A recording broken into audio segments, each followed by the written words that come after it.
الحمد لله رب العالمين والصلاة والسلام على سيد المرسلين وعلى آله وصحبه أجمعين.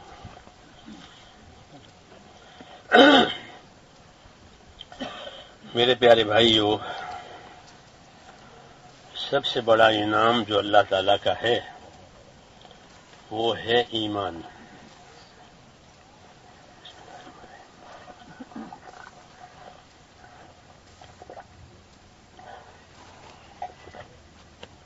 الحمدللہ،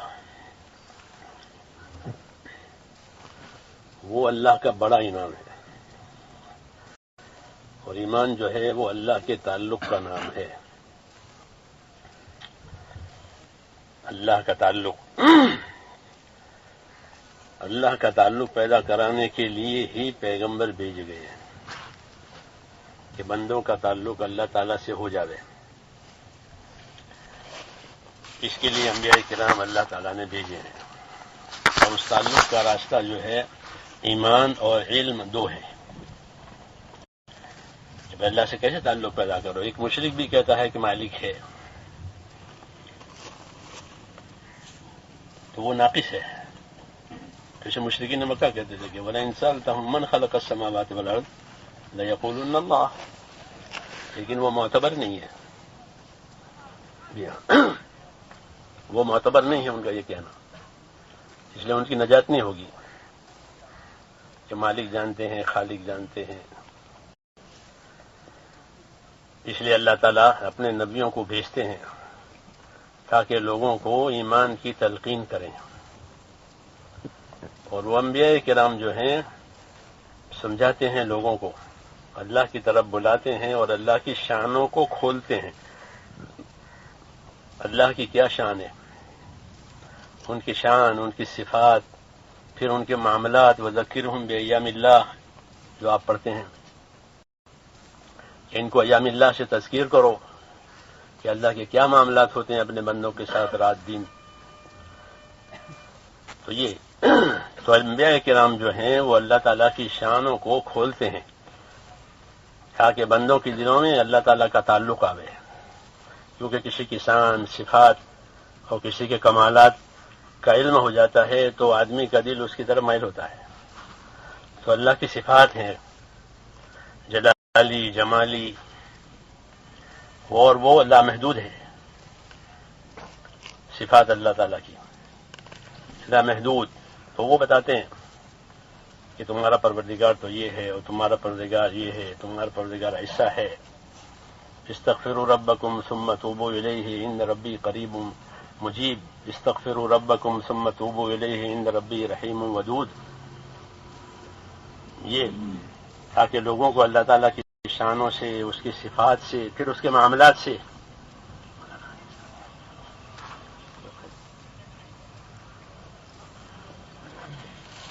آپ کا سلام پہنچ جائے.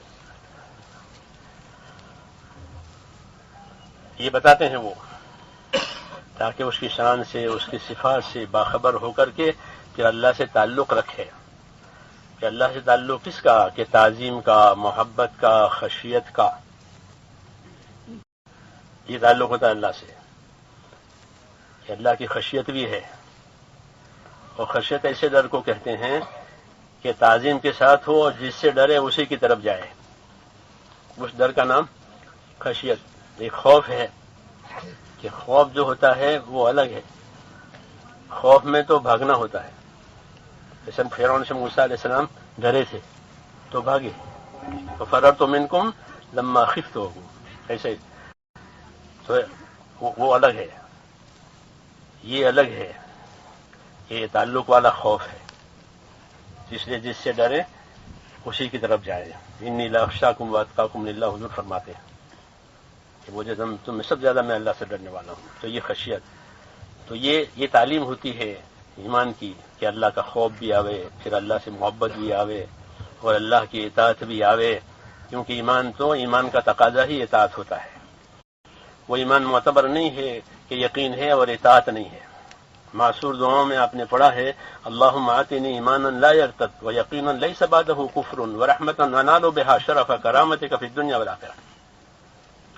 حدیث کی دعا ہے کہ آتنی ایمانا لا یرتد، وَيَقِينًا لَيْسَ بَعْدَهُ كُفْرٌ، کیونکہ ایک یقین بھی ہوتا ہے، کفر بھی ہوتا ہے. یقین ہے اہل کتاب کو، یقین ہے ابلیس کو، ہاں، لیکن کفر کے ساتھ یقین ہے. تو اس سے بچنے کی دعا مانگی ہے کہ اللہم آتینی ایمانا لا یرتد ویقینا لیس بعدہ کفر ورحمتا انال بہا شرف کرامتک فی الدنیا والآخرہ. یہ رحمت سے مراد یہاں استقامت ہے کہ اس ایمان پر مجھے استقامت نصیب ہو جاوے. یہ حدیث کی دعا ہے. تو ایمان کا تقاضا ہے اللہ کی اطاعت، کہ وہ ایمان معتبر ہے جس میں اللہ تعالیٰ کی اطاعت ہو. ہاں، کہ اپنے آپ کو آدمی اللہ کا تابع بنا کر کے چلے، اور تابع بنا ایسا ہے کہ ڈرے بھی اور اللہ سے محبت بھی کرے اور اللہ کی طرف رجوع بھی ہو، سب یہ ایمان.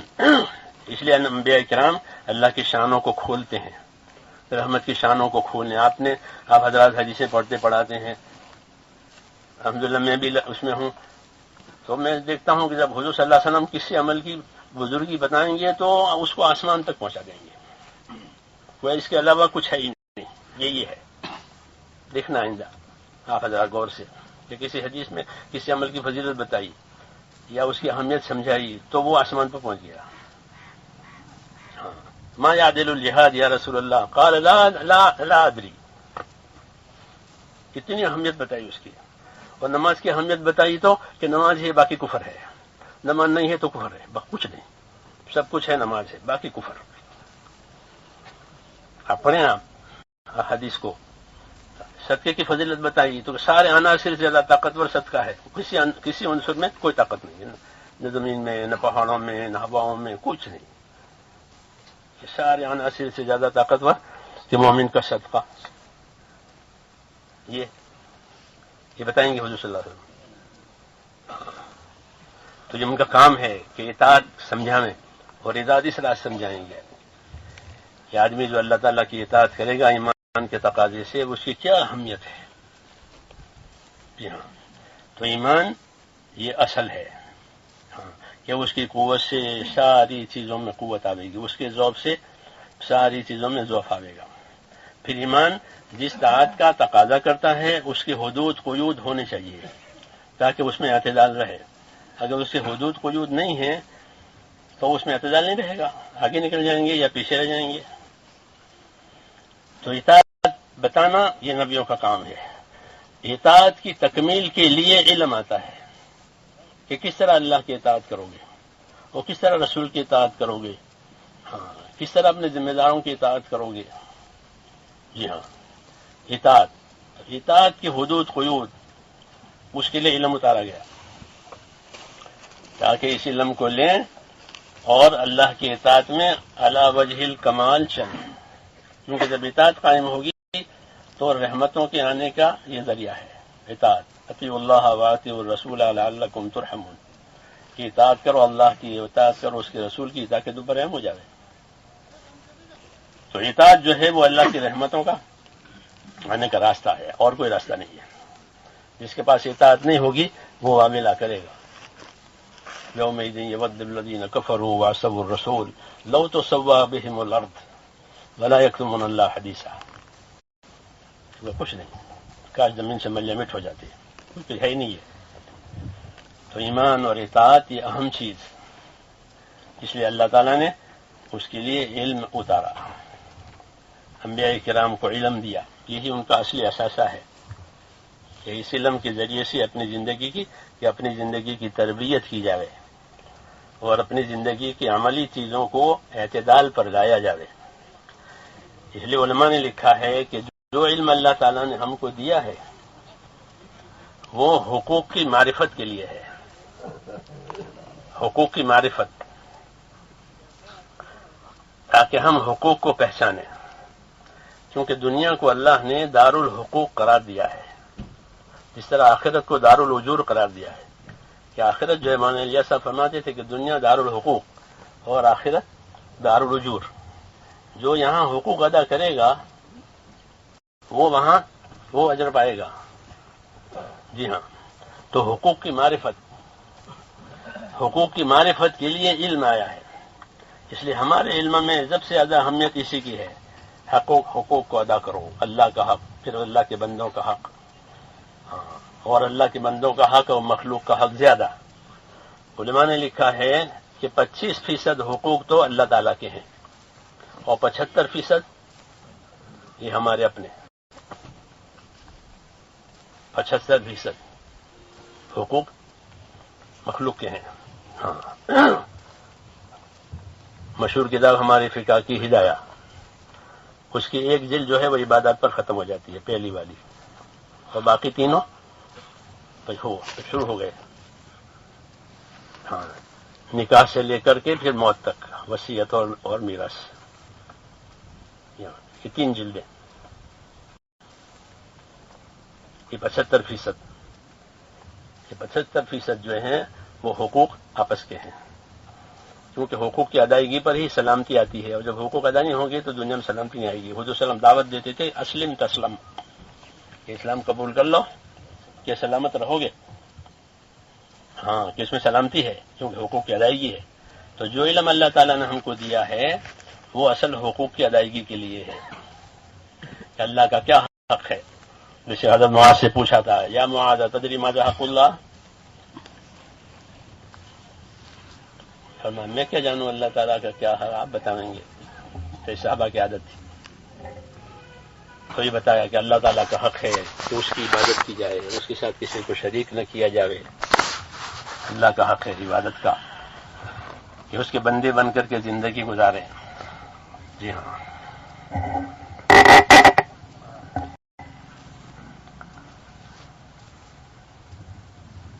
تو یہ حقوق کی معرفت کے لیے دیے گئے ہیں کہ ہر ایک کا حق ہے، کیونکہ دنیا تعلقات کی جگہ ہے، اور اسلام جو ہے تعلقات کاٹنے کے لیے راضی نہیں ہے کہ تعلقات کٹیں. کہ تعلقات نہیں کٹیں گے بلکہ تعلقات قائم کیے جائیں گے. جی ہاں. اور وہ تعلقات قائم ہوں گے، پھر اس کے حقوق دیکھو کہ اس کے کیا حقوق ہیں. یہ ہماری تعلیم ہے کہ ہمیں حقوق کی ادائیگی کی تعلیم دی ہے. انصاف کا اور احسان کا حکم دیا گیا ہے. ان اللہ یامر بالعدل والاحسان، انصاف کا حکم دیا گیا ہے. ہاں یہ حقوق آپس کے ہیں کہ انصاف کے ساتھ رہو. جو اپنے لیے پسند کرو گے وہی دوسروں کے لیے پسند کرو گے، جو اپنے لیے ناپسند کرو گے وہی دوسروں کے لیے ناپسند کرو گے. یہ انصاف، اس کو انصاف کہتے ہیں. کوئی ایک پلے میں ہم ہیں، ایک پلے میں دوسرا آدمی ہے، جتنا اس کا اتنا ہمارا. جی ہاں.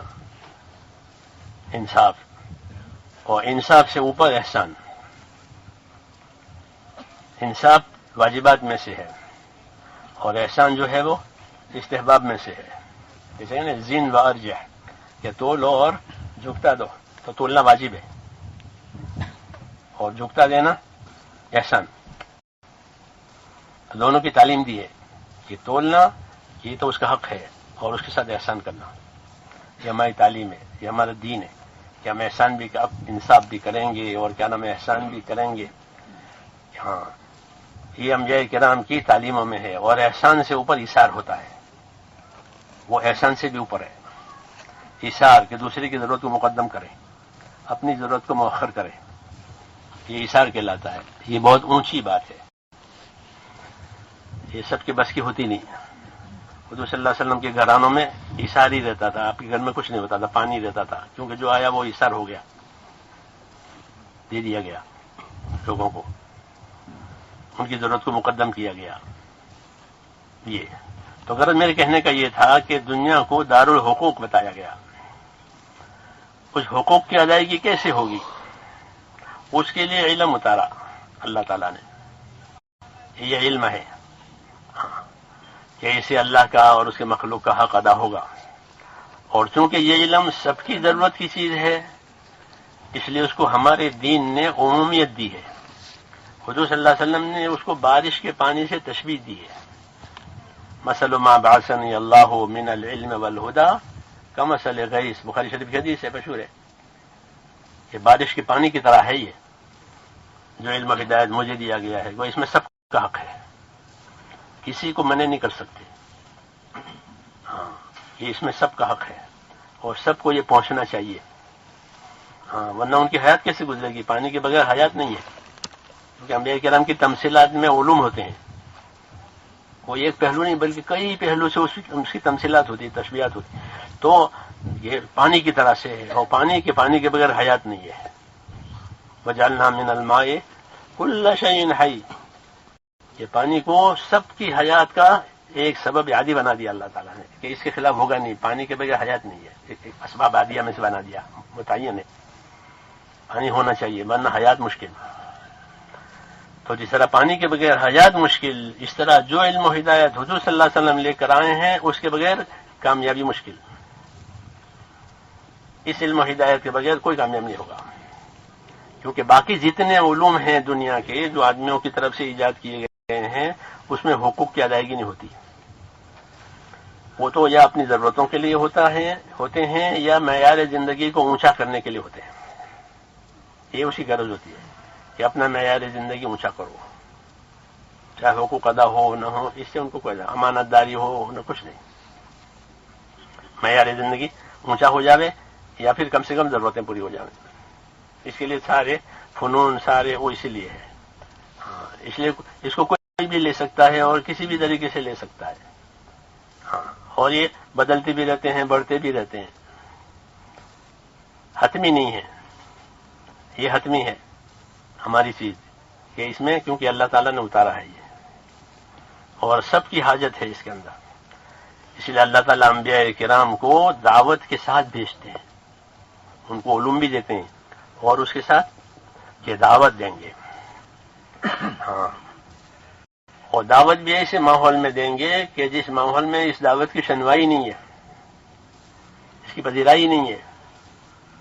ہاں، لتنذر قوما ما انذر آباؤہم فہم غافلون. پتہ نہیں پوری تاریخ یقین ماں بتانوں کو بھی کسی نے نہیں بتایا، اور یہ بالکل غافل ہے. ہاں، تو ان کو ٹھیک کرنا کتنا مشکل. گیلی لکڑی سے کوئی چولہا جلاوے تو بہت مشکل. ہاں، جیسا سوکھی لکڑی سے آسان، گیلی لکڑی سے اور مشکل. جی ہاں، اور بارش کی بوندیں پڑ رہی ہو اور چولہا تو اور مشکل. ہاں، ایسے ہی ہے. اس لیے انبیاء کرام کے سامنے مشکلات بہت ہوتی ہیں. ہاں، لیکن اللہ تعالیٰ ان کو عزیمت کی طاقت دیتے ہیں اور ان کے دلوں میں امت کی اور انسانوں کی خیرخواہی اور نصیحت ڈال دیتے ہیں. جیسے ماں باپ کے اندر شفقت ڈال دیتے ہیں. ہاں، تو ہر محنت جتن سے ماں باپ اپنے بچوں کی پرورش کرتے ہیں. ایسے ہی ہے کہ ان کے دلوں میں نصیحت ہوتی ہے، خیرخواہی ہوتی ہے.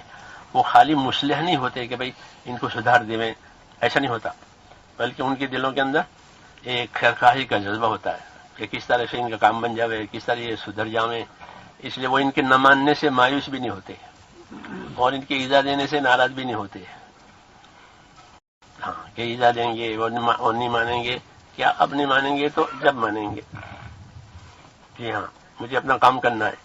یہ خیرخواہی کا جذبہ ہوتا ہے اور اس کا اظہار بھی وہ کرتے ہیں کہ میں تو تمہارے لیے خیرخواہ ہوں، وانا لکم ناصح امین. باقی تم ہو کہ خیرخواہی کرنے والوں کو چاہتے نہیں ہو. نصحت لکم ولکن لا تحبون الناصحین. کیا کریں، لیکن ہم تو اپنا کام کریں گے. تو اللہ تعالیٰ ان کو دعوت کے ساتھ بھیجتے ہیں. دعوت جو ہے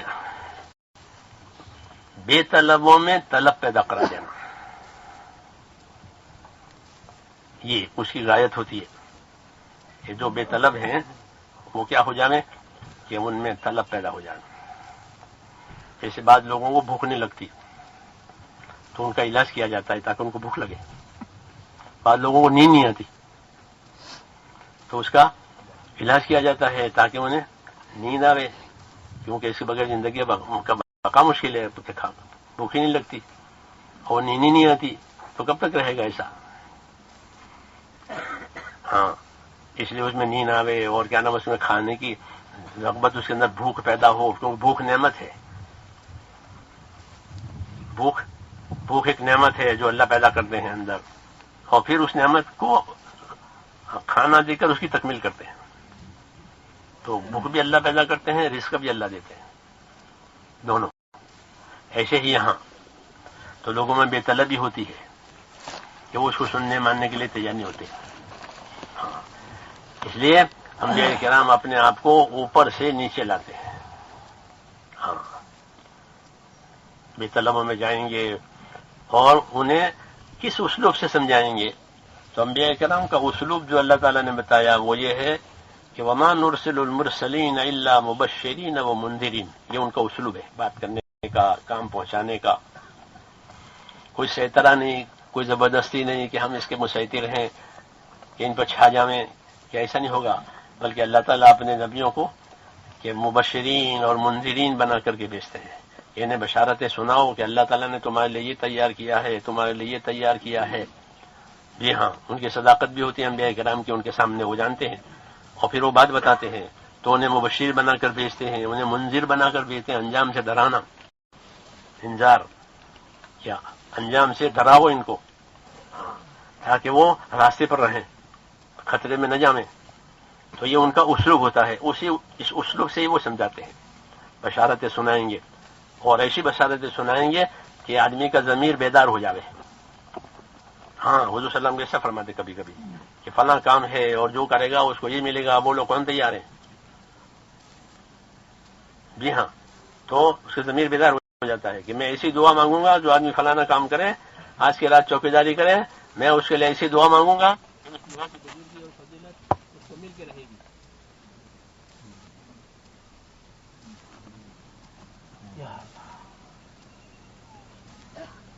تیار ہو گئی آدمی. ہاں، حالانکہ وہ جگہ بہت سخت تھی، بہت سردی تھی، سب کچھ تھا، لیکن رات کی چوکیداری کے لیے کہ میں دعا مانگوں گا اور وہ دعا اس کی فضیلت اور بزرگی اس سے مل کے رہے گی. بولو کون تیار ہے؟ یہ طریقہ. اور صداقت کا تو یقین ہے کہ بات تو سچی ہے، کسی لوگ تیار ہو جاتے ہیں. کبھی نہیں تیار ہو جاتے تھے، حالات ہوتے ہیں لوگوں پر. تو بعد مرتبہ جانتے ہوئے کہ بات بالکل حق ہے لیکن حوصلہ نہیں ہے تو زبردستی نہیں ہوتی، پھر حکمت سے کام لے لیتے ہیں. یہ انبیاء کرام کا طریقہ ہوتا ہے کہ لوگوں کے اندر اللہ کے انعامات، اس کے اکرامات اور اس کے انجام کہ اس سے آگاہ کر کے انہیں اللہ کی طرف لاؤ تاکہ وہ آگے اپنی ذمہ داری کیا ہے. کوئی خارجی چیز ان کو نہیں دی جاتی کہ تمہیں پیسے ملیں گے، تمہیں عہدہ ملے گا، تمہیں زمینیں ملیں گی. اس پر نہیں اٹھائیں گے. علماء تیار کریں، یہ علماء کرام کی ذمہ داری ہے. کیونکہ علماء کا جو وجود ہے، مولانا ادریس قادری رحمۃ اللہ علیہ نے اپنی بعض کتابوں میں لکھا ہے کہ علماء کرام کا وجود اس دنیا میں حضور صلی اللہ علیہ وسلم کا معجزہ ہے، جسے قرآن معجزہ ہے. کیونکہ اللہ سے علماء پیدا کریں گے جو قرآن کی صحیح مشکلات کو لوگوں کو بتائیں گے اور باطل والوں کی تعلیم ہے مشکلات سے اس کو بتائیں گے. صحیح مشکلات لانے کے لیے جسے علماء اللہ پیدا کریں گے. تو علماء کا وجود جو ہے وہ تو ضروری ہے اور اللہ تعالیٰ اسے کریں گے اپنی قدرت سے، قدرت سے کر رہے ہیں. اور اسے ہی کہا کہ اللہ تعالیٰ نے معجزہ قرار دیا کہ آپ کی وراثت کو سنبھالنے والے پیدا ہوں اور اللہ پیدا کرے گا. چنانچہ ایک سے ایک ایسے پیدا ہوتے ہیں، آپ زیادہ جانتے ہیں کہ اس کی مثال نہیں ملتی کہ آدمی کی عقل یا اس کی رسائی یا اس کی ذہانت کافی نہیں ہوتی. اگر دیکھیں تو کہ ذہانت سے اتنا نہیں ہوتا. پھر بیچ میں بات یاد آ گئی، راغب اصفہانی ہے جنہوں نے قرآن کے مفردات کی تشریح کی ہے لغتاً. وہ کہاں کے ہیں؟ وہ اصفہان کے ہیں، یعنی اصفہان ایران میں ہے. ان کی مادری زبان جو ہے وہ عربی نہیں ہے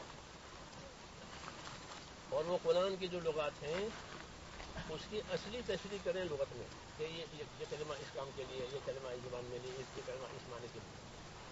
اور علماء کا مرجع ہے وہ کتاب. وہ ہیں کہاں کے؟ اجمی، عربی نہیں ہے. تو اتنا عبور کہاں سے آ گیا؟ لغت پر اور زبان پر عبور آسان نہیں ہے. کتنے لہجے ہوتے ہیں اور کتنے مرادفات ہوتے ہیں. جی ہاں، لکھے اور معتبر کتاب اور جو مرجع قرآن شریف کی لغت سمجھنے کے لیے. وہ ہے کہاں کے؟ اصفہان. گجمی النسل آدمی اتنا عبور زبان پر کرے کہ اس نظام مرجع بنے، بجائے کوئی نقد و نظر کرے اس کے اوپر کہ نہیں مرجع ہے. رجوع کرتے ہیں کہ راغب نے لکھا ہے، راغب نے نہیں لکھا ہے، راغب نے نہیں لکھا. تو یہ موجہ نہیں ہے تو کیا ہے؟ شیخ محمد پڑھنے رحمۃ اللہ علیہ ہمارے یہاں تقیم 5 جلدوں میں مجموع البحار، ہاں وہ گجراتی اور لغات غریبہ جو حدیث کی ہے، آپ دیکھیں کہ کتنی کتابوں پر ان کا عبور ہے، یہ کلمہ کہاں ہے پتہ نہیں کہاں ہے، اور پھر اس کی یہ تشریح ہے، اور جو لغت اس کا مدلول ہے، اس کا مزداد ہے۔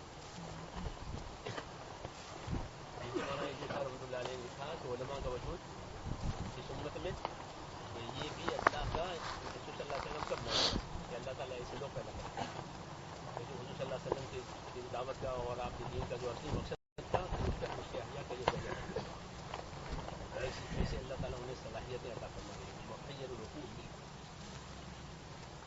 تو مولانا یوسف رحمۃ اللہ علیہ یہ بات بتا کہ علماء کے ذمے ہیں کہ وہ علماء پیدا کریں تاکہ اسے سنبھالنے والے بنے، ذمہ داریوں کو لیں، حکومتیں جو ہیں باہر بھیجیں گے کہ بڑی ڈگری لے کر آ گئے فلاں آنکھوں کا ایک ہی ڈاکٹر ہے یا 2 ہی ڈاکٹر ہے پورے ملک میں متخصص، ایسے بڑے بڑے وکلا اور لوئر قوانین کو جاننے والے حکومتوں میں یہ پیدا کرتے ہیں۔ ایسے ہی کہ علماء کے ذمے ہیں کہ کیا پیدا کریں، کہ علماء پیدا کریں، یہ ان کے ذمے ہے، نہیں تو یہ سوکھ جائے گا ان کے بعد، یہ ان کی ذمہ داری ہے۔ صحابہ نے میں اپنے بعد جو ہیں بڑے بڑے لوگ پیدا کیے، اجلہ تابعین میں، طبی تابعین میں بڑے بڑے ان کے علوم، تو ایک تو ان کے ذمے ہے کہ علماء پیدا کریں، اور ہمیں دوسرا ذمہ ان کا یہ ہے کہ طبقات کو علم دیں، کیا دیں؟ طبقات کو، تاجروں کو تجارت کا علم دیں تاکہ ان کی تجارت سنت شریعت پر آئے، ہاں جو تجارت ہے اس میں حرام حلال دونوں چلتے ہیں، تو ان کو تاجروں کو تجارت کا علم دیں تاکہ ان کی تجارت اور ان کی معیشت جو ہے وہ یہ سنت شریعت پر آئے، زراعت والوں کو زراعت کا علم دیں، اس کا ہر پیشے والے کو، تاکہ وہ اپنے پیشے میں گنہگار نہ بنے، ہاں یہ ہمارے مذہب کی خصوصیت ہے کہ ہمارا ہر طبقہ اپنی معیشت اپنے روزگار میں بھی اپنے علم پر ہے، یہ مولانا تو بیانوں میں عموماً فرماتے تھے لوگوں سے کہ کمائیوں کو دین پر لاؤ، کمائیوں کو دین پر لاؤ، کمائیوں کو خالی مال کی فراوانی پر نہیں لانا ہے بلکہ کمائیوں کو دین پر لاؤ، یہ کمائی صحیح ہے، یہ کمائی صحیح ہے، تلقین فرماتے ہیں کہ اپنی کمائیوں کو دین پر لاؤ، کمائیوں کو دین پر لانا اور طبقات کو علم دینا تاکہ جو جہاں ہے کہ وہاں سے وہ اپنے دین کے ساتھ رہے، تاجر تجارت میں، زمینداری میں، عہدیداری میں، مزدوری میں۔ ہمارا مزدور کیسا ہونا چاہیے کہ ہمارا مزدور ایماندار ہونا چاہیے، ان خیر من استاجرت القوی الامین، اصولی بات بتائی اس میں لڑکی نے موسیٰ علیہ السلام کے بارے میں اپنے ابا سے کہا کہ سب سے اچھا مزدور تو وہ ہے کہ جو کیسا ہو کہ امانت دار ہو اور زور لگانے والا ہو، یہ نہیں کہ کام چور ہو، کیونکہ مزدور کام چور بھی ہوتے ہیں، سامان چور بھی ہوتے ہیں، ہاں دونوں لے لیتے، سامان بھی لیتے ہیں، کام بھی پورے لیتے ہیں۔ یہ نہیں ہوگا ہمارا مزدور کام بھی پورا کرے گا اور امانت داری سے کرے گا، اس کی نظر نیت بگڑی ہوئی نہیں ہے، ہاں اصولی بات تھی وہ۔ تو ایسے ہر طبقے کو کہ اس کا علم ملے، یہ امت کے اہل علم کی ذمہ داری ہے، اس لیے ہر طبقے کو کہ رغبت دلاویں کس کی طرف، کہ دین کی طرف۔ جب ان کو دین کی رغبت ہوگی تو اپنی معیشت کے بارے میں بھی سوچے گا کہ اب میں کیا کروں اور مجھے کیسے رہنا چاہیے، اور اگر اس کو دین کی رغبت نہیں ہے اور دین کی طلب نہیں ہے تو اس کو اپنی ہوس ہے، پھر وہ اپنے ہوس سے کام کرے گا، کہ جہاں مجھے زیادہ نفع ملے، زیادہ مال ملے، وہ کرنا ہے. یا پھر وہ معاملات بگڑ گئے، کمائیاں بگڑ گئی، کمائی بگڑتی تو عبادت بھی بگڑتی ہے. کمائی بگڑ گئی اور پیٹ میں جو غذا گئی وہ صحیح نہیں تو وہ عبادت کو بگاڑ دے گی. معاملات کا دین تو بہت سخت ہوتا ہے کہ معاملات کا دین عبادت کے دین کو بگاڑ دیتا ہے.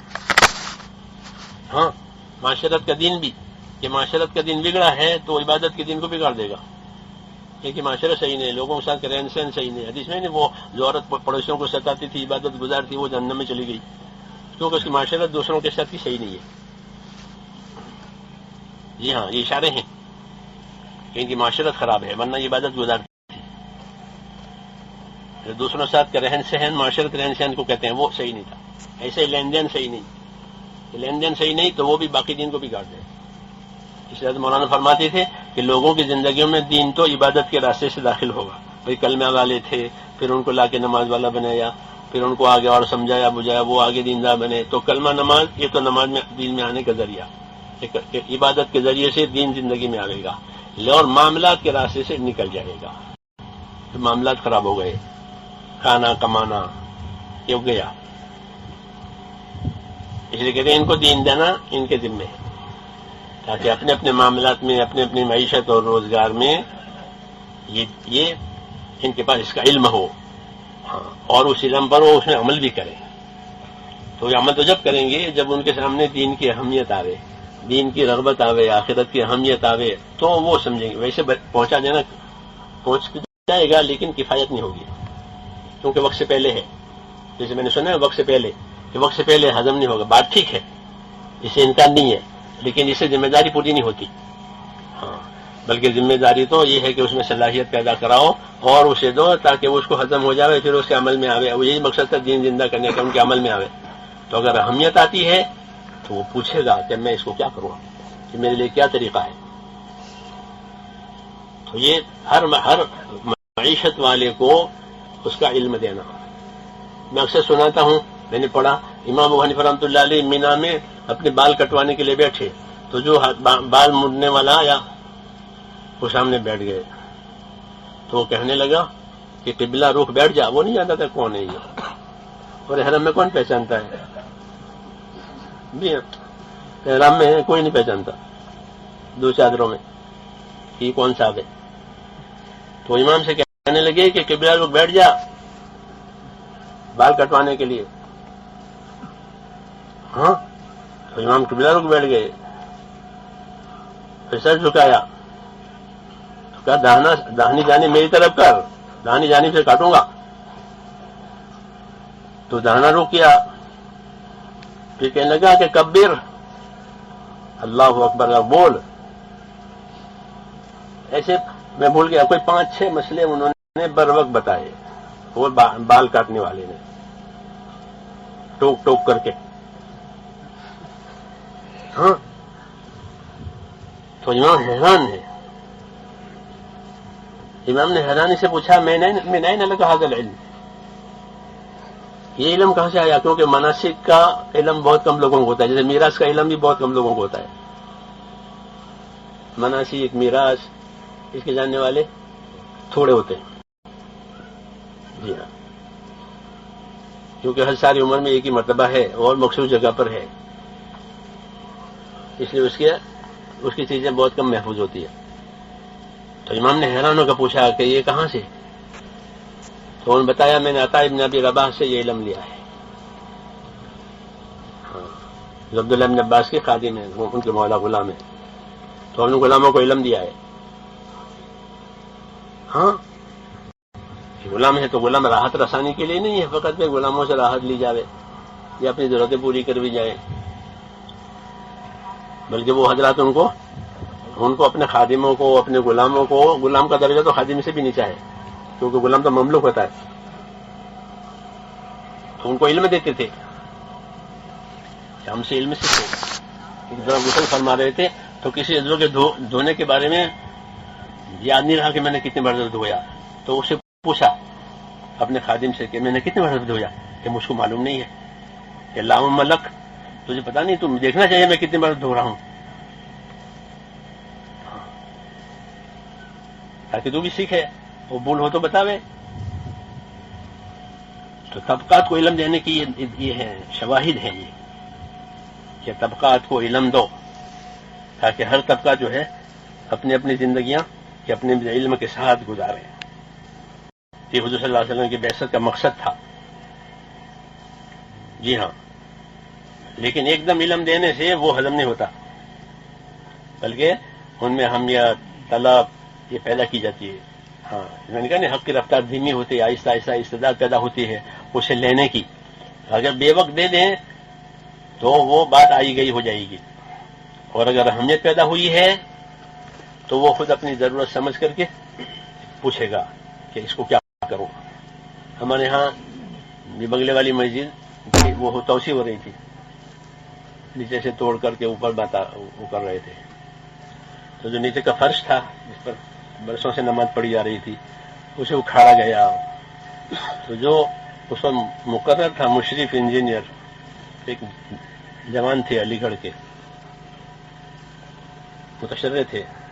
جب وہ پتھر اکھاڑے گئے تو وہ میرے پاس آیا، کہنے کہ مولانا وہ جو فرش کے پتھر ہیں وہ اکھاڑ لیے گئے ہیں، اس کا کوئی حکم ہے؟ کیونکہ اس پر تو بہت دنوں تک عبادت ہوئی ہے. تو اس کا کوئی الگ حکم ہے یا عام ملبے کی طرح اسے پھینکا جائے گا؟ یہ پوچھ رہا. ہاں، دینی ذہن بنتا ہے تو آدمی احتیاط پیدا ہوتی ہے مزاج میں کہ کہیں ادھر ادھر نہ ہو جاوے. تو میں نے کہا ہم تو مفتی ہے نہیں. پھر خیر فتاوی رحیمیہ میں سے اس کا حکم مل گیا، وہ ہم نے بتا دیا کہ فتاوی رحیمیہ میں یہ لکھا ہوا ہے. تو یہ ذہن ہے کہ اب طلب آئی ہے اور دین کی اہمیت آئی ہے تو خود معلوم کرے. جیسے وکیلوں سے پوچھتے ہیں، ڈاکٹروں سے پوچھتے ہیں، اپنی ضرورتوں کے لیے لوگ پوچھتے ہیں. تو دین کے لیے بھی اپنی ضرورت سمجھ کر یہ پوچھیں گے کہ ہاں کہ اب یہ معیار پر آئے ہیں، اب انہیں کوئی چیز دی جائے گی تو وہ لیں گے اور اپنی سمجھ، اپنی صلاحیت میں اضافہ سمجھیں گے کہ ہم یہ بات آج معلوم ہوئی. تو امت میں طلب پیدا کرانا تاکہ وہ ناقدری نہ کریں دین کی اور دین کے کاموں کی. ہاں، یہ انبیاء کرام کا خاص موضوع ہوتا ہے کہ وہ دین کی قدر کریں اور دین کی اہمیت اور عظمت ان کے دلوں میں ایسی پیدا کریں کہ ان کو دین سے بھی محبت ہو جاوے، نبی سے بھی محبت ہو جاوے، اللہ سے بھی محبت ہو جاوے. ہاں، کہ محبت کے بعد پھر ہر تلخی میٹھی ہو جاتی ہے. جی ہاں، اس لیے انبیاء کرام جو ہیں اس رغبت کو علم سے بھی پیدا کراتے ہیں اور اخلاق سے بھی پیدا کراتے ہیں. لوگوں کے دلوں میں رغبت دین کی، آخرت کی، کہ اس کے لیے کہ دو اسباب ہیں. ایک تو علم کہ اللہ علم ترغیب اتارتے ہیں. قرآن میں، حدیث میں علم ترغیب نبیوں پر اتارا گیا ہے کہ ان کو ترغیب دیجیے، وحرد المومنین، کہ مومن کو ترغیب دیجیے کہ ان کے اندر ابھار آوے، ان میں حوصلہ آوے. تو ترغیب دیتے تھے. حضور صلی اللہ علیہ وسلم جنت کھولتے تھے، جہنم کھولتے تھے اور اللہ کے آثار اور سنن سمجھاتے تھے. پہلے زمانے میں یہ ہوا تھا، کبھی کبھی یہ قصے سناتے تھے کہ پہلے زمانے میں، تم سے پہلے زمانے میں یہ ہوا تھا کہ فلاں عمل پر اللہ نے یہ کر دیا. ایک ترغیب ہوتی ہے.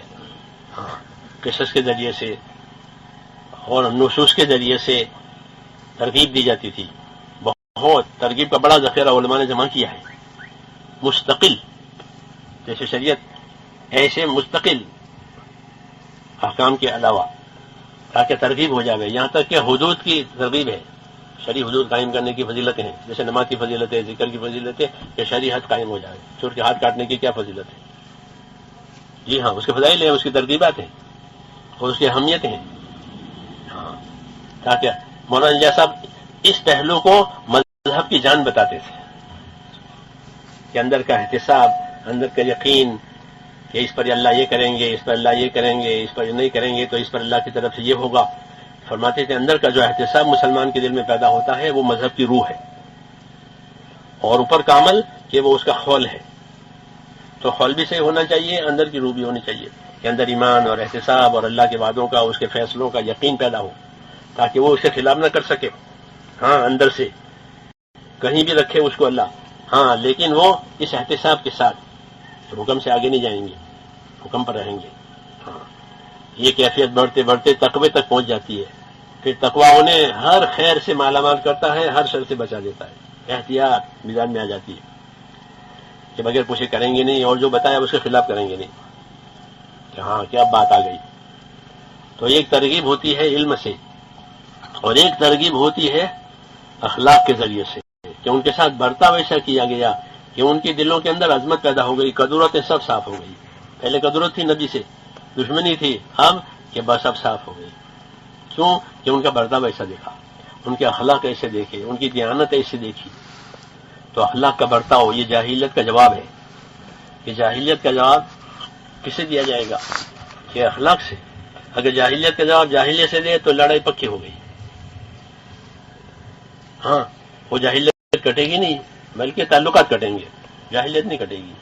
شیخ سعدی صاحب نے گلستان میں لکھا نہیں کہ اگر دونوں طرف جاہل ہیں تو اگر زنجیروں سے بھی باندھو تو بھی توڑ دیں گے، باقی نہیں رہیں گے اپنے اس پر. جاہل ہے دونوں تو کوئی حق باقی نہیں رہیں گے، کوئی تعلق باقی نہیں رہیں گے، چاہے زنجیروں سے انہیں جکڑ دو. یہ تو جاہلیت کا جواب یہ جاہلیت سے نہیں دیتے، بلکہ کس سے دیں گے؟ ادفع باللتی ہی احسن فاذا الذی بینک وبینہ عداوۃ کانہ ولی حمیم. ہاں تو تمہارا ایک دوست ہو جائے گا گرم. مگر یہ کس کو ملے گا؟ تو آگے بتایا کہ وما یلقاھا الا الذین صبروا وما یلقاھا الا ذو حظ عظیم. یہ ان کے لیے ہے کہ یہ کر پائیں گے اور لوگ نہیں کر پائیں گے. ہاں، اس لیے انبیاء کرام یہ بات ہوتی ہے، وہ اس طرح سے تربیت کرتے ہیں کہ ان کی جاہلیت ختم ہو جاوے، اور ان کو ایسے اخلاق ملے جو ان کے اندر تعلقات کو صحیح کر دے میں اور دین کی عظمت پیدا ہو جائے. جاہلیت کا کوئی شمع ان میں باقی نہ رہے. ابو ذر غفاری نے کہہ دیا بلال رضی اللہ عنہ سے کہ یہ اپنا سودا، یہ کہہ دیا ان کو، وہ کالی عورت کے بچے، وہ حضور کی دربار میں بات پہنچی کہ بلال کو اپنا سودا کہہ دیا. تو حضور صلی اللہ علیہ وسلم نے کیا فرمایا؟ ابو ذر سے فرمایا انک امرؤ فیک جاہلیۃ، تمہارے اندر جاہلیت ہے. ہاں، ہمارے موضوع کے خلاف ہے یہ، کہ ہم تو جاہلیت کو کاٹنے کے لیے آئے ہیں. ہاں، تمہارے اندر جاہلیت ہے. یہ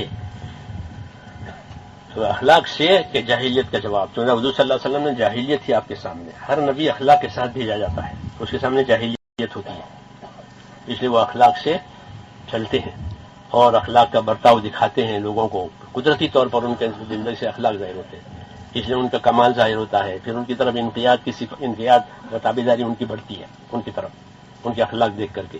جیسے موسیٰ علیہ السلام کو دیکھا نا وہ لڑکی نے مدین کے پانی سے گھر جاتے ہوئے، تو جب گھر جا رہے تھے دونوں، وہ بلانے آئی تھی اور لے جا رہی تھی، تو آگے آگے چل رہی تھی. تفسیر میں علماء نے لکھا ہے تو اس کا دامن اڑ رہا تھا اور پنڈلی کھل رہی تھی. تو موسیٰ علیہ السلام پیچھے تھے، وہ روک دیا آپ نے کہ رک جاؤ، میں آگے چلوں گا، میں آگے چلوں گا، آپ پیچھے چلے. اور کہیں مڑنا آوے تحویلہ تو کوئی کنکری پھینک دینا، کوئی ڈھیلا پھینک دینا، میں ادھر مڑ جاؤں گا، بولنے کی ضرورت نہیں ہے. یہ ایک اجنبی آدمی آیا ہے، کوئی پہچانتا نہیں ہے ان کو، وہ گھر لے جا رہی ہے باپ کی فرمائش پر، وہ یہ برتاؤ دیکھا. ہاں، اس لیے اس نے جا کر ابا سے یہ کہا یہ تو بہت لائق آدمی ہے، اس کی تو یہ صفت ہے، خدمت بھی کی، پانی بھی کیا، اس کے پانی جب کوئی پہچان نہیں تھی، ہماری کمزوری دیکھ کر اس نے پانی پلا دیا، اور پھر جا کے درخت کے نیچے بیٹھ گیا، کچھ مانگا نہیں، کچھ کہا نہیں. ہاں، بے کسی میں کچھ نہیں کہا. اور جب ہم آ رہے تھے تو یہ تھا. اس لیے آپ ان کو رکھ لیں اپنے. ہاں، ہمیں ضرورت ہے آدمی کی. یہ قلوب کا میلان ہوتا ہے، ان کی دیانت، ان کے اخلاق، یہ ہوتی ہے انبیاء کرام کے اندر، اور یہ اساس ہے اس کی. ان خیر من استاجرت القوی الامین، یہ باپ کہہ رہے ہیں، یہ آپ استاجر ہو، ان خیر من استاجرت القوی الامین. ابا اس کو رکھ لیں. کیوں؟ کہ اصولی بات یہ ہے کہ آپ جس کو مزدوری پر رکھیں وہ امانت دار ہو اور کام کو اچھی طرح کرنے والا ہو. یہ وہی ہے. تو یہ صفتیں ان کی ظاہر ہوتی ہیں نبوت سے پہلے ہی، اخلاقی اور ان کا معیار. اور حضور صلی اللہ علیہ وسلم تو سارے عالم کے لیے بھیجے گئے ہیں. سارے عالم کی جاہلیت کہ اس کا مقابلہ کون کرے گا؟ تو آپ کو اخلاقی جو معیار دیا وہ سب سے اونچا، انک لعلی خلق عظیم، سب سے اونچا معیار، کیونکہ سب جاہلیت تھی. تو آپ صلی اللہ علیہ وسلم نے اپنے علم سے اور اس طرح اپنے اخلاق سے کہ جاہلیت کو ہٹایا. اب لوگ جاہلیت میں سے نکل گئے، جاہلیت کی قباحتیں ان کے سامنے آ گئی. اب جاہلیت سے بیزاری ہو گئی، اس لیے استداد پیدا ہوئی. اب جو احکامات آتے گئے کہ وہ اب محبت سے لے رہے ہیں، عظمت سے لے رہے ہیں. تو انبیاء کرام کا اسلوب ہے یہ کہ بشارتوں سے، وعدے وعیدوں سے، اخلاق سے لوگوں میں استداد پیدا کرانا اپنے دین کی، تاکہ وہ تعلق پیدا کریں اور تعلق کے ساتھ لیں. رابطہ اور ضابطہ دونوں میں فرق ہے. ایک چیز کا ضابطہ بناؤ کہ دیکھا جو ضابطہ ہوگا، تو ضابطے سے جو بات ہوگی اس میں تنگی ہوگی اور پوری ہوگی بھی نہیں. وہ ایک مرتبہ ہم مولانا انعام الحسن رحمۃ اللہ علیہ یہاں کہیں سفر میں تھے، تو کوئی ادارہ تھا، پتہ نہیں دینی ادارہ تھا یا مدرسہ تھا. بہرحال وہ مشورہ کر رہے تھے حضرت سے کہ ہم ایسے قانون بنانے کہ ہمارے ہر طالب علم کو جماعت میں جانا ہوگا. مدرسے کا قانون ہے. نہ، قانون نہیں بنانا، ضابطہ نہیں بنانا. آپ ترغیب دو بچوں کو تاکہ وہ نفع نقصان سمجھ کر جائیں. ضابطہ نہیں بنانا، یہ ہمارا قانون ہے. کیونکہ وہ قانون کی جو پابندی ہوتی ہے اس سے کوئی دین نہیں آتا. ہمارے دارالعلوم دیوبند کے محتمم تھے مولانا حبیب الرحمان صاحب، شبیر احمد صاحب کے بھائی. ان کو ہندوستان کا آدھا دماغ کہتے تھے لوگ، اے مدبر. وہ فرماتے تھے کہ قانون جو بنتے ہیں وہ تو گرفت کے لیے بنتے ہیں، اصلاح کے لیے نہیں بنتے.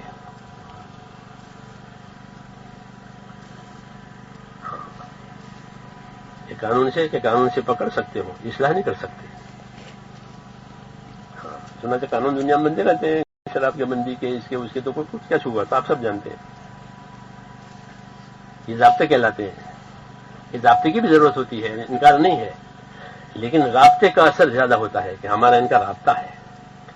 تو لوگوں کو حضور صلی اللہ علیہ وسلم سے رابطہ ہو گیا تھا، محبت ہو گئی تھی. اور آپ کو بھی لوگوں سے محبت تھی کہ نبی فقط حاکم نہیں ہوتا، وہ ان کے ماں باپ سے زیادہ مہربان ہوتا ہے ان پر. ان کو ربط ہے کہ میری امت اور ان کو میرا نبی، یہ رابطہ کہلاتے ہیں. اس لیے نافرمانی کی ہمت نہیں ہوتی. اور حضور صلی اللہ علیہ وسلم بھی آسانی سے آسان چیز آپ کے لوگوں کے لیے لائیں گے تاکہ لوگوں پر دین آسان رہے. یہ تاکہ لوگ آخر تک اس پر عمل کر سکیں. تو تعلقات پیدا ہو جاتے ہیں اچھے اخلاق سے اور اس سے، اور پھر تعلقات کے بعد جو چاہو کروا لو. اس لیے عوام کا تعلق علماء سے ہو جاتا ہے تعلق کہ ان کے لیے رہبری آسان ہو گئی. وہ تعلق کٹ گیا تو باطل والوں نے یہ کیا کہ عوام کا تعلق علماء سے کاٹا مختلف طریقوں سے، اور ان کو اسے بدزن کیا. یہ ہم کو پیچھے رکھتے ہیں، ہماری ترقی میں مانے ہیں وغیرہ وغیرہ. اب تو خیر اللہ نے فضا بدل دی ہے، ورنہ پہلے 50 سال پہلے ہم بھی سنتے تھے، اعتراض کرتے تھے مذہب پر. عصری تعلیم پا کر کے اس میں ایسے عناصر تھے کہ اہل علم سے، اہل دین سے ان کا ربط باقی نہ رہے. بس پھر خالی رسم رواج رہ جائے گا. مذہب کا ربط تو ہے نہیں کہ پانی آوے وہاں سے. جی ہاں، علم نہیں، مذہب میں یہ بات تھی کہ ہمارے ساتھ صرف ضابطہ نہیں ہے بلکہ ہمارا تو رابطہ بھی ہے. ہم کو اللہ سے بھی محبت ہے، اس کے رسول سے بھی محبت ہے، اس کی کتاب سے بھی محبت ہے، مسلمانوں سے بھی محبت ہے، اور اللہ کی مخلوق سے بھی محبت ہے، مخلوق ہونے کے ناطے سے کہ یہ چیز لاوے گی صحیح رخ. رابطہ، کہ رابطے سے جو تقویت ملے گی وہ رابطے سے نہیں ملتی. قانون ضروری ہے اجتماعیت کے لیے، تاکہ اس میں اعتدال باقی رہے. یہ ٹھیک ہے، باقی اصل کہ رابطہ، کہ اللہ سے، رسول سے، دین سے محبت ہو جائے. تو اس کے لیے اللہ تعالیٰ ترغیب کا علم اتارتے تھے. پھر اخلاق نبیوں کے ہوتے تھے، نبیوں کے دامے دانوں کے اخلاق ہوتے تھے، اور یہ چیز اصلاح پیدا کراتی تھی لوگوں کے اندر. اب جو بھی حکم دیا وہ محبت سے اسے پورا کر لیا. تو امت میں دین کی طلب پیدا کرانا، طبقات کے اندر ان کی طبقات کے حساب سے ان کے اندر دین آوے تو یہ فساد اور فتنوں سے بچ جائیں گے. یہ ذمہ داری ہے. جی ہاں، نہیں تو ان کا میدان الگ ہو جائے گا، ان کا میدان الگ ہو جائے گا. یہ الگ میدان میں ہے، یہ الگ میدان میں ہے. یہاں تک کہ بقول علی میاں کے ایسا دور آئے گا کہ علماء کی اصطلاحیں بھی وہ نہیں سمجھیں گے. میرے ساتھ تو کیا سمجھے؟ ہاں، کہ کوئی بات انہوں نے کہی تو کہ ان کے لیے سمجھنا مشکل ہو جائے گا. اتنا بہت دوری ہو جائے گی. اس لیے یہ راستہ ہے کہ امت کے اندر اپنے دین کی اہمیت، ان کی طلب پیدا کرانا. ہاں، اسی سے وہ آپ سے پوچھنے آئیں گے، استفادہ کے لیے آئیں گے، اور ایسے ایسے مسائل لائیں گے جو ہمارے علم میں ترقی کا ذریعہ بنے گا. ہاں، کیونکہ جتنے گاہک زیادہ آتے ہیں اتنا کاروبار بڑھتا ہے، قاعدہ ہے. اگر کسی کی گاہک ہی نہیں ہے تو وہ کاروبار مندا ہو جاتا ہے، کوئی آتا نہیں. ایسے ہی یہاں کہ جتنے دین کے طلبگار آئیں گے کہ اتنا دین کو فروغ ملے گا، علم کو فروغ ملے گا. وہ ایسے مسائل آپ سے پوچھیں گے جیسے میں نے آپ کو مثال دی نہیں کہ ملبہ کہاں ڈالنا ہے.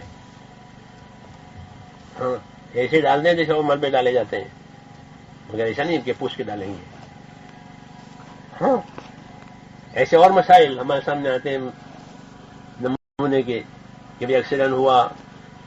ایک آدمی مجھ سے پوچھا رہا کہ مجھ سے ایکسیڈنٹ ہو گیا، میرے ساتھ 2 ساتھی بیٹھے ہوتے وہ مر گئے، اور غلطی میری تھی، تو یہ میرے سے قتل خطا ہوا ہے. لکھا اس نے. تو اس میں شریعت مجھے کیا کہتی ہے؟ وہاں جو کچھ ہونا تھا وہ تو ہو گیا قانونی طور پر، ہر ملک کے قوانین کے حساب سے وہ تو ہو گیا. مگر شریعت مجھے کیا کہتی ہے کہ اس قتل پر مجھے دیت دینی ہوگی یا مجھے کفارہ دینا ہوگا، کیا کرنا ہوگا. یہ طلب آئی ہے، ورنہ یہ مسائل کون پوچھتا ہے؟ عام طور پر یہ مسائل تو پڑھنے پڑھانے میں بھی کم آتے ہیں. یہ فوجداری قانون ہے، یہ فوجداری قانون کے مسائل ہیں. اسلام کی جنایات اسے ہمارے عربی میں کہتے ہیں، جو کتابوں کے آخر میں عموماً ہوتے ہیں کتاب الجنایات، قتل خطا اور قتل عمد اور یہ وہ. جی ہاں، صدمات اور ایکسیڈنٹ اور یہ اسی مسائل ہیں، جنایات. تو یہ کون پوچھتا ہے؟ وہ پوچھ لیں کہ اس میں کیا آئے گا میرے ذمہ. ہم بھی پوچھ کے بتائیں گے آپ کو. جی ہاں، ایک سوڈانی کہہ رہا ہے ایک لڑکی میری گاڑی کے نیچے آ گئی، چھوٹی تھی، مر گئی، تو اس کا کیا کرنا ہے؟ شریعت کیا کہتی ہے؟ یہ مسئلے پوچھتے ہیں. کیونکہ اس کے طلب ایوان نکاح طلاق کے مسئلے لوگ پوچھتے رہتے ہیں. جی ہاں، یہ مسئلہ کہ مجھ پر کیا آئے گا، شریعت میرے اوپر کیا لازم کرتی ہے اپنے اوپر لینے کے لیے، یہ اب اصلی بات ہے. ایک تو جان چھوڑنے کے لیے بھی مسئلہ پوچھے، وہ نہیں بات ہے کہ جان چھوڑنے کے لیے مسئلہ پوچھے کہ نہیں اپنے اوپر لے رہے ہیں. جیسے ہم کیا کریں، سونے کا کاروبار کرتا ہوں اور اس میں یہ مسائل پیش آتے ہیں. ایک مصری آیا مسائل لے کر کہ میں سونے کا کاروبار ہے مصر میں، تو اس میں یہ مسائل پیش آتے ہیں، تو میں کیا کروں؟ میں نے کہا آپ صورت مسئلہ لے کر مجھے دے دو. صورت مسئلہ لکھ کر کے ہم کو دیا، میں نے وہاں بھیجا دیوبند، مفتی محمود صاحب رحمۃ اللہ علیہ حیات تھے، ان کے جواب آ گئے وہاں سے، اور مجھے یہ آپ کا جواب ہے. یہ صحیح طریقہ یہاں کہ وہ علماء سے استفادہ کریں اور اپنی ضرورت سمجھیں اور اپنی کامیابی کا اس میں یقین کریں کہ یہ گاڑی چلے گی آگے. ہاں، کیونکہ وہ اپنے لیے پوچھ رہا ہے کہ اس میں مجھے شریعت کیا کہتی ہے. تو الحمدللہ یہ طلب اب لوگوں میں آ رہی ہے. جی ہاں، کیونکہ ہلکی ترغیب اور ہلکا کام ابھی ہوا، کیوں پورا کام ہوا نہیں ہے. پورا کام ہوا نہیں ہے. اگر پورا کام ہوا تو اس کے پورے اثرات ظاہر ہوں گے. اب اس کے آثار آ رہے ہیں. ہوائی جہازوں میں بھی نمازوں کے بارے میں کہ یہ کعبہ ادھر ہے، وہ بتاتے ہیں کہ سمت کعبہ یہ ہے تاکہ کسی کو نماز پڑھنی ہو. کیونکہ نماز پڑھنے والے سمت کعبہ کی وجہ سے اندر حیران ہو جاتے ہیں، تو وہ پوچھتے ہیں کہ ہمیں نماز پڑھنی ہے، مکہ کس طرف ہے بتائیے. تو پہلا اعلان کر دیتے ہیں کہ مکہ تمہاری دائیں جانب ہے یا بائیں جانب ہے.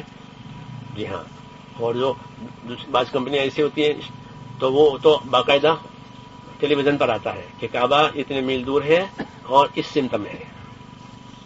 رمضان میں شہری کا بھی اعلان ہوتا ہے، عمرہ میں لوگ جاتے ہیں رمضانوں میں تو وہ اس کا شہری کا انتظام کرتے ہیں اور شہری کے ختم کا بھی اعلان کرتے ہیں.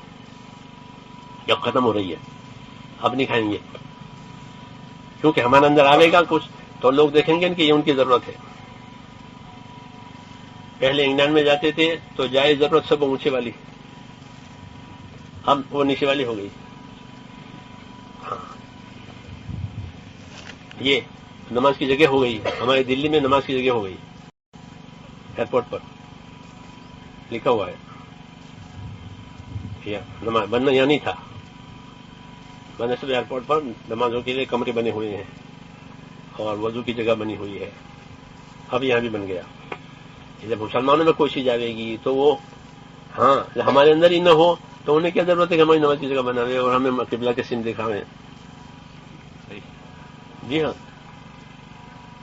یہ ہے. تو امت میں دین کی طلب لانا کہ اسے مسائل حل ہوں گے کہ یہ اپنے دین پر آوے گی، تو ان میں دین کی صرف طلب ہی نہیں آنا ہے بلکہ دین کی طلب بھی لانا ہے، اور ایسی طلب لانا ہے کہ ہر آدمی دین کو زندہ کرنے کا فکر مند ہے کہ میرا دین زندہ رہے. جی ہاں میرا دین پہنچے، کیونکہ دین کا مزاج جاری پانی کی طرح سے بتایا ہے کہ یہ جاری رہے تو ٹھیک رہے گا، اور جاری پانی کو راکد بنا دو تو وہ متغیر ہو جائے گا. ایسے امت میں کہ امت میں دین چلتا رہے، لیتے رہیں دیتے رہیں لیتے رہیں دیتے رہیں، تو ان کا معاشرہ بنے گا.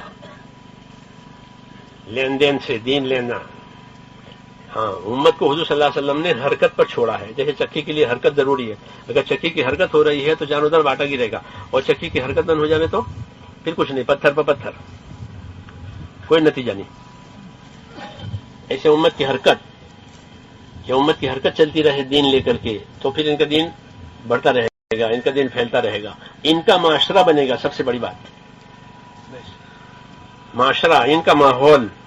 اور دین معاشرت پر قائم ہوتا ہے، حکومت پر نہیں ہوتا. حکومتیں بہت ہیں دنیا میں، تو ان سے دین کہ وہ ہے ہی نہیں، بلکہ دین تو اپنی معاشرت پر قائم ہوتا ہے کہ ان کا اپنا رہن سہن دینی بنے. کہ ہاں کہ پھر جو ان میں رہے گا وہ اس کے اندر یہی بات پیدا ہو جائے گی. جب ہجرت کر کے جو دارالہجرت بنا ہے مدینے کو، وہ معاشرہ ہے کہ ہمارا معاشرہ ہے نبی کا. اس میں کالے بھی ہیں، گورے بھی ہیں، غریب بھی ہیں، مالدار بھی ہیں، دیسی پردیسی، سب بھائی. فاصبحتم بنعمتہ اخوانا، مدینہ یہ بھائی ہو گئے. جو آ جاتا تھا وہ بھائی، اس کو پرایا نہیں سمجھتے تھے. حضور صلی اللہ علیہ وسلم فرماتے تھے کہ ان کو کھانا کھلاؤ، واطعموا الطعام. معاشرت کے اعمال ہیں یہ، کہ اسلامی معاشرت میں کیا ہوتا ہے، کھانا بیچنا ہوتا ہے یا کھانا کھلانا ہوتا ہے؟ کہ کھانا بیچنا ہی ہوتا، بلکہ کیا ہوتا ہے، یا ایھا الناس اطعموا الطعام وافشوا السلام وصلوا الارحام. ہاں وصلوا باللیل والناس نیام تدخلوا الجنہ بسلام. تو علماء نے کہا یہ اسلامی معاشرت کے اعمال ہیں. اسلامی معاشرت میں کہ ہم کھلائیں گے کھانا، یا تو ضرورت مند ہوگا یا ہمارا مہمان ہوگا، یا ضرورت مند ہوگا یا ہمارا مہمان ہوگا. کہ مہمان ہے تو مروت کا تقاضا ہے، اور غریب ہے پردیسی ہے تو شریعت کا تقاضا ہے کہ ان کو کھلاؤ. اگر بھوکا مر گیا تو محلے والے گنہگار ہوں گے. مسئلہ ہے نا شریعت کا کہ کوئی آدمی ہمارے یہاں آیا پردیسی بھوکا مر گیا، وہ کسی نے نہیں کھلایا، تو یہ محلے والے گنہگار ہوں گے. جی ہاں تو مربت کا بھی تقاضا ہے، شریعت کا بھی تقاضا ہے کہ ہمارے کھانے کھلائے جائیں گے. جی ہاں سلام کیا جائے گا، کہ سلام بھی اسلامی معاشرت ہے. اور صلہ رحمی، کیونکہ جاہلیت نے دشمنیاں پیدا کر دی، دشمنیوں میں ان کے تعلقات خراب ہو گئے، بھائی بھائی کے دشمن، قبائل کے دشمن ہو گئے تھے. تو آپ نے صلہ رحمی سکھائی کہ صلہ رحمی کرو. جو تمہارے بھائی ہیں، ایک دادا کی اولاد ہے، بھائی ہو تم تو، ایک دادا کی اولاد ہو تو بھائی ہو جاؤ. صلہ رحمی اسلامی معاشرت کہ ہمارے سب جتنے کلمے والے ہیں سب ہمارے بھائی. آخر یہ ہے اخوت اسلامی، فاصبحتم بنعمتہ اخوانا. یہ معاشرہ، اس معاشرے پر دین قائم ہوتا ہے. اور یہ معاشرہ نہیں ہے تو کوئی ابھی داخل بھی ہوگا نا تو اس کو دین پر جینا مشکل ہو جائے گا. جیسے بغیر پانی کے کوئی چیز اگائے تو وقت جو پانی دے دیا، پھر اس کا باقی رہنا اور بڑھنا مشکل. اور بارش برستی رہے، بارش کی فضا ہے تو عام طور پر سبزہ ہو جائے گا. معاشرہ، مولانا صاحب کا یہ نظریہ تھا کہ معاشرت پر دین قائم ہوگا. کہ اپنی معاشرت بناؤ. مسلمانوں کی اپنی معاشرت ہوتی ہے، حضور صلی اللہ علیہ وسلم اپنی معاشرت ہوتی ہے، ہر حکومت کی معاشرت ہوتی ہے. ہر حکومت جو حکومت کرے گی نا اپنی پبلک پر تو اپنی معاشرت قائم کیے بغیر نہیں کر سکتی. انگریز آئے نا یہاں ہندوستان میں تو انہوں نے اپنی معاشرت چلائی. ہم لوگ چھوٹے تھے 50-60 سال پہلے تو ہماری اسکول میں جو ہیڈ ماسٹر ہوتے تھے پرائمری کے وہ بھی کوٹ پتلون پہن کے آتے تھے کیونکہ انگریزوں کا زمانہ تھا. جی ہاں صبح کا ہیڈ ماسٹر ہے پرائمری اسکول کے ہیں مگر آئیں گے کوٹ پتلون میں. ہاں چہرے پر کوئی صورت شکل نہیں کچھ نہیں. وہ اپنی معاشرت ہے وہ اس نے چلائی ہے کیونکہ اس کے بغیر کسی مزاحمت ہوگی. ہاں مزاحمت ہوتی ہے تو یہ چلائی. پھر ان پر ہوا ان کا راج. یہ چلائی جاتی ہے باقاعدہ ذہن بنائے جاتے ہیں معاشرت بنائی جاتی ہے. ہاں علمی اور معاشرتی دونوں حملے ہوتے ہیں. مولانا یوسف صاحب کو بہت سمجھاتے تھے اس کو کہ باہر پڑھنے کے لیے لے جاتے ہیں تو پڑھاتے تو ہیں 6 گھنٹے اور معاشرت میں رکھتے ہیں کتنے گھنٹے 18 گھنٹے. ہاں ان کی معاشرت میں 18 گھنٹے رہتا ہے. لڑکا ہو لڑکی ہو تو وہ ایسے ہو جاتا ہے. باقی پڑھائی تو 6 گھنٹے کی ہوتی ہے وہ تو 24 گھنٹے ہوتی نہیں. یہ معاشرت نے اثر کر دیا. تو حضور صلی اللہ علیہ وسلم کی اپنی معاشرت تھی. یہ بہت زبردست ہے کہ مسلمانوں کی اپنا رہن سہن اپنا دینی رہن سہن اگر یہ ہو گیا تو یہ بھی ایک زبردست سہارا ہے طاقت ہے. وہ دین پر باقی رہیں گے دین کے خلاف نہیں کر سکتے. کالے گورے پھر اختلاف ہی ختم ہو جائے گا. ایک ہی رشتہ ہے دین کا ولی کی معاشرت ہے اور ہماری معاشرت کی بنیاد احسان پر ہے. جیسے میں نے کہا کہ ہم کو احسان سکھایا کہ دوسروں سے احسان کرو. معاشرت کی بنیاد احسان پر ہے اور معاملات کی بنیاد ایمانداری اور امانت داری پر ہے کہ ہمارے جو معاملات ہیں وہ امانت داری پر ہوں گے. ہماری معاشرت ہے وہ احسان پر ہوگی. ہماری عبادتیں ہیں وہ اخلاص پر ہوگی. یہ بنیادیں ہیں. جی ہاں تو ہماری معاشرت میں اور کچھ لینا نہیں ہے بلکہ ہم احسان کریں گے کسی کے ساتھ بھی تاکہ وہ اپنے دین سے محبت کرے اور اس معاشرت میں اس کو دین پر جینا آسان ہو جائے. تو حرکت دی ہے حضور صلی اللہ علیہ وسلم نے امت کو کہ یہ حرکت میں آئے. اگر یہ حرکت میں نہیں آئے گی تو دوسروں کی معاشرت میں ضم ہو جائے گی. احسانے بھی نہیں جائیں گے. ہاں جب ہم جماعت ملکوں میں گئی تو وہ ٹیلی فون کی ڈائریوں سے نام لیے مسلمانوں کے کوئی ملتا نہیں کہاں ہے. ہاں جم ہو گئے. مولانا یوسف صاحب فرماتے جس قوم کی معاشرت نہیں ہوگی ان کے نام رہ جائیں گے اور ان کا وجود کہیں نظر نہیں آئے گا. پھر نام سے پوچھو تو وہ ٹیلی فون ڈائری سے ان کے ملنے جاتے تھے.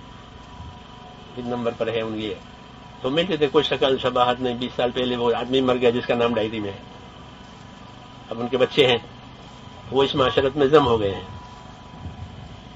جی ہاں پتہ ہی نہیں چلتا. وینزویلا اور یہ جو ممالک ہیں وہاں کے ساتھی بتا دیکھیں کہ مسلمانوں کو پتہ ہی نہیں چلتا.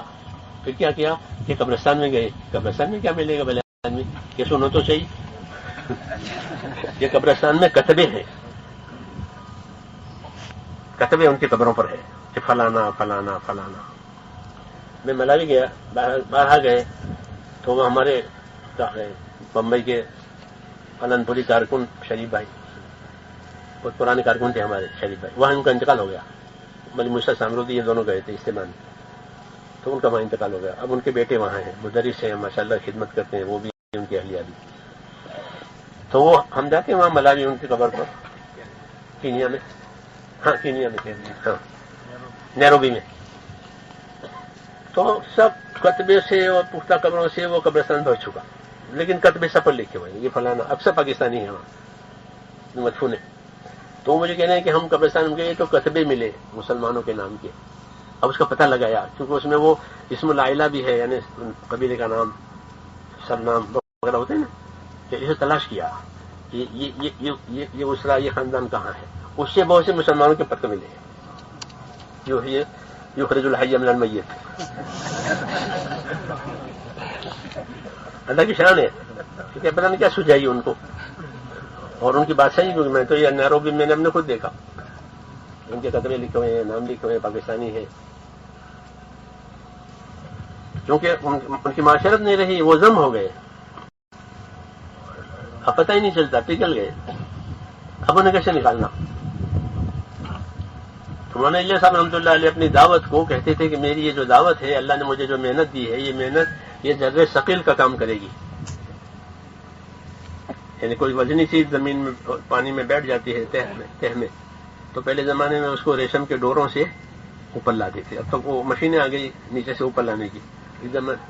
جس زمانے میں یہ مشینیں نہیں تھی نیچے سے اوپر لانے کی، تو ریشم کے جو ڈور ہوتے ہیں وہ ٹوٹتے نہیں ہیں ریشم کے ڈور.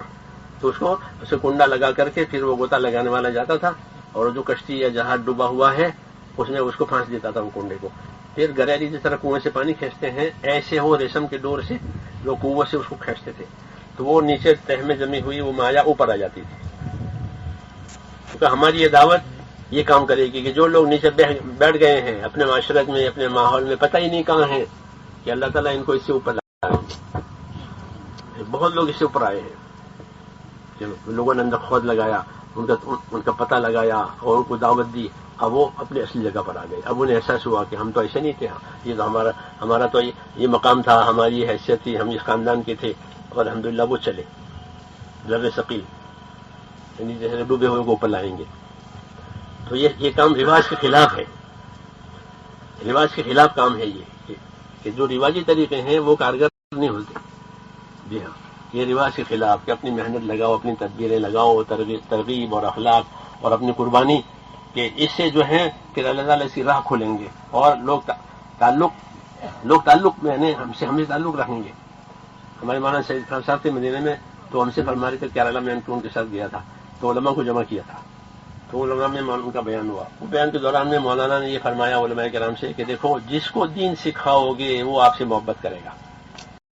یہ بات قطعی ہے، جس کو بھی دین سکھاؤ گے، یہ آپ کے تلامذہ ہیں جو آپ کے ساتھ عقیدت رکھتے ہیں، کیونکہ آپ نے ان کو دین دیا ہے. تو فرمایا ایسے جس کو بھی دین سکھاؤ گے وہ آپ سے محبت کرے گا. اس محبت کے ذریعے سے انہیں کھینچا جاتا ہے اللہ کی طرف اور اللہ کے دین کے کاموں کی طرف. اپنا ذاتی نہیں لیکن اللہ کی طرف. جب محبت ہے تو آپ دین کا کام کرو، ہم سے تعلق رکھتے ہو تو یہ کرو. حضور صلی اللہ علیہ وسلم اس طرح کے من کان یؤمن باللہ والیوم الآخر فلیفعل کذا، جو اللہ اور رسول پر ایمان رکھتے ہو تو وہ یہ کریں. یہ کہ ہم ذاتی تعلقات نہیں پیدا کرنے ہیں، بلکہ ان کا تعلق اللہ سے، اس کے رسول سے کرانا ہے. کہ جو دین سکھاؤ گے کہ وہ آپ سے محبت کرے گا. آپ اس محبت کو ادھر پلٹو کہ وہ اللہ کی طرف آوے، اللہ کے دین پر آوے، پھر اللہ کے دین کا کام کرے. اس طرح امت میں دین لانا، ان کے طبقات میں دین لانا، یہ ہماری آپ کی ذمہ داری ہے. اس کے لیے یہ کام ہے، اس کے لیے تفریقی اوقات ہے کہ جو کام آپ کے ذمے ہیں وہ بھی کرنے ہیں. کیونکہ ایک کام کو چھوڑ کے دوسرا کام نہیں، ایک کام کو بند کر کے دوسرا کام نہیں، اس کو مزاحمت کہتے ہیں. تو جتنے امور حق ہیں تو اصول ہے شریعت کا کہ الحق لا یزاحم الحق، کہ حق کی مزاحمت نہیں کر سکتا، بلکہ حق کی معاملت کرے گا. ہاں، ترتیب بدلے گی، ترتیب قائم کرنی پڑے گی. جیسے قیام، رکوع، سجود، قاعدہ، یہ 4 ارکان ہیں نماز کے، وہ چاروں ضروری ہے، لیکن ان کی جو حیت ہے وہ ایک دوسرے سے متضاد ہے. قیام کی جو حیت ہے وہ رکوع سے متضاد ہے، کہ آدمی قیام میں ہو تو رکوع نہیں ہو سکتا، اور رکوع میں ہو تو قیام نہیں ہو سکتا. ایسے سجدہ اور رکوع یہ متضاد ہے، ایسے قاعدہ اور سجدہ یہ متضاد ہے. وہ کرنا سب ہے، تو کیا کرنا پڑے گا؟ تو شاعر علیہ السلام نے اس کی ترتیب قائم فرمائی کہ قیام ہوگا، پھر رکوع ہوگا، پھر سجود ہوگا، پھر قاعدہ ہوگا. وصلوا کما رأیتمونی اصلی، اس کو ترتیب کہتے ہیں. اس لیے شریعت شاعر کو دیکھنا پڑے گا. مولانا یوسف صاحب فرماتے ہیں کہ نبی کے ذمہ ہوتا ہے کہ عمل بتاوے، نیت بتاوے، ترتیب بتاوے، نہیں تو جھگڑے ہوں گے یا تردیدیں ہوگی. تو حق کی تردید کیسے کر سکتا ہے؟ دونوں حق ہے. پھر رکوع بھی حق ہے اور سجدہ بھی، یہ بھی حق ہے. کہ مدرسہ پڑھانا بھی حق ہے اور تبلیغ بھی حق ہے. تو مزاحمت کیسے کرو گے؟ اور مزاحمت کرے کون باقی رہے گا؟ مزاحمت کرو تو کوئی باقی رہے گا؟ یہود نصارہ کی یہ تو شکایت کی اللہ نے، وقالت الیہود لیست النصارى علی شیء وقالت النصارى لیست الیہود علی شیء. تو کوئی بھی نہیں رہا. حماقت ہے. وہم یتلون الکتاب، یہ حماقت بتائی کہ وہم یتلون الکتاب. یہ باب حالیہ کہ حال یہ ہے کہ کتاب بھی پڑھتے ہیں اور ایسی باتیں بھی کرتے ہیں. تو توریت نے کب انجیل کو رد کیا اور انجیل نے کب توریت رد کیا؟ موسیٰ علیہ السلام نے کب عیسیٰ علیہ السلام رد کیا اور عیسیٰ علیہ السلام کب رد کیا؟ یہ کہاں سے آ گئے؟ جب ہم یتلون الکتاب، حال یہ کہ کتاب بھی پڑھتے ہیں، تو یہ کیسی کتاب پڑھتے ہوں گے؟ اس لیے جتنے امور حق ہیں وہ سب حق ہیں، ان میں مزاحمت تو ہو ہی نہیں سکتی، ان میں تضاد ہو ہی نہیں سکتا. یہ تضاد یا تو ان کی نفسانیت کا اثر ہے یا پھر ان کی جہالت کا اثر ہے. یہ دو ہی باتیں ہوتی ہیں، یا تو ان کی نفسانیت ہے یا پھر ان کی جہالت ہے کہ وہ کیا نام عمل کے درجے کو نہیں جانتے. اس طرح اشخاص کے اور شخصیتوں کے درجے ہوتے ہیں، ایسے عملوں کے درجے ہوتے ہیں، اور ہر عمل کو اس کے درجے پر اتارنا یہ ضروری ہے. کہ اس کا جیسے علماء دلائل یہ دلائل قطعی ہیں، اسے وجوب ثابت ہوگا، یہ ظنی اسے فرضیت ثابت ہوگی، یہ ظنی اسے وجوب ثابت ہوگا، تو عمل کے درجے قائم کرتے ہیں دلائل کی روشنی میں. ایسے ہی ہمیں قائم کرنا پڑے گا کہ یہ سارے کام ضروری ہیں. پھر کیا کرو گے کہ مزاحمت کی تو جگہ نہیں ہے، کہ ترتیب بناؤ، جیسے رکوع کی سجدے کی قاعدے کی ترتیب بنی ہے کہ اس وقت میں قیام ہوگا، اس کے بعد رکوع ہوگا، پھر اس کے بعد سجدے ہوں گے، پھر قاعدہ ہوگا، نماز پوری ہو گئی اور کوئی مزاحمت نہیں حیات میں. ایسے ہی سارے عمل کہ سارے کام کو زندہ کرنا ہے، کسی کام کو رد کرنا یہ جہالت ہے، یا اس کے مقدار کو، اس عمل کی حیثیت کو وہ نہیں جانتے. بل کذبوا بما لم یحیطوا بعلمہ، آدمی جس چیز کو اپنے احاطہ علم میں نہیں لاتا اس کا انکار کر جاتا ہے. یہ جہالت کی دلیل ہے. قرآن شریف بتائے گا کہ نبیوں کی تکذیب ہوئی کہ جہالت کی ہے، ورنہ انہوں نے کیا معلوم نبی کیا ہوتے ہیں، پھر کیسے تکذیب کیسے کر دی کہ جہالت سے. جی ہاں، تو یہ ہے نہیں ہمارے ہاں تو تضاد نہیں ہے، تعاون ہے، کیونکہ حق کو تعاون چاہیے. حق کو کیا چاہیے؟ تعاون. جب حق کو تعاون ملے گا تو اس کے راستے کھلیں گے. جیسے پانی بہت ہے تو اس کی نالیاں بنائی جاتی ہے، ادھر سے لو، ادھر سے لو، نہیں تو پڑا خراب ہو جائے. تو کنویں میں سے حوض میں آتا ہے، حوض میں سے پھر نالیوں میں جاتا ہے. یہ سب تعاون کی شکلیں ہیں. ایسے دین کہ یہ تعاون سے ترقی کرے گا اور تعاون سے ان طبقوں میں پہنچے گا جن کو ضرورت ہے. اس لیے دعوت کہ جب دعوت قائم ہوگی اس اصولوں پر تو ساری چیزوں کو پانی ملے گا. کیونکہ دعوت بارش کی طرح ہوتی ہے، وہ ابتدائی ہے، بنیادی ہے. سارے شعبوں کو یہ پانی ملے گا. ہم لوگ امریکہ میں پہلے گئے تھے سن 80 میں، ابھی 80 بھی نہیں شروع ہوا تھا، تو نمازیں نہیں ہوتی تھی. مسجد تو تھی ہی نہیں، اسلامک سینٹر تھے جس میں اپنے شادیوں وغیرہ کے جلسے اس قسم کے تقریبات ہوتی تھی. اس میں ہفتہ اتوار لوگ جمع ہو جاتے تھے، کچھ کھانا پینا ہو جاتا تھا، کوئی دوسری تحریکیں وہ اپنی کچھ باتیں کر لیتے تھے، بس باقی 5 دن خالی. اب الحمدللہ جب کام ہوا تو اب 5 نمازیں ہوتی ہیں اور لوگوں کی شکلیں، صورتیں، ان کی معاشرت اور کتنے دینی ادارے بن گئے. جی ہاں، یہ پانی پہنچا ہے. تو تعاون ہوتا ہے تو کہ پانی پہنچتا ہے، اور پھر ہر چیز کو اپنی جگہ.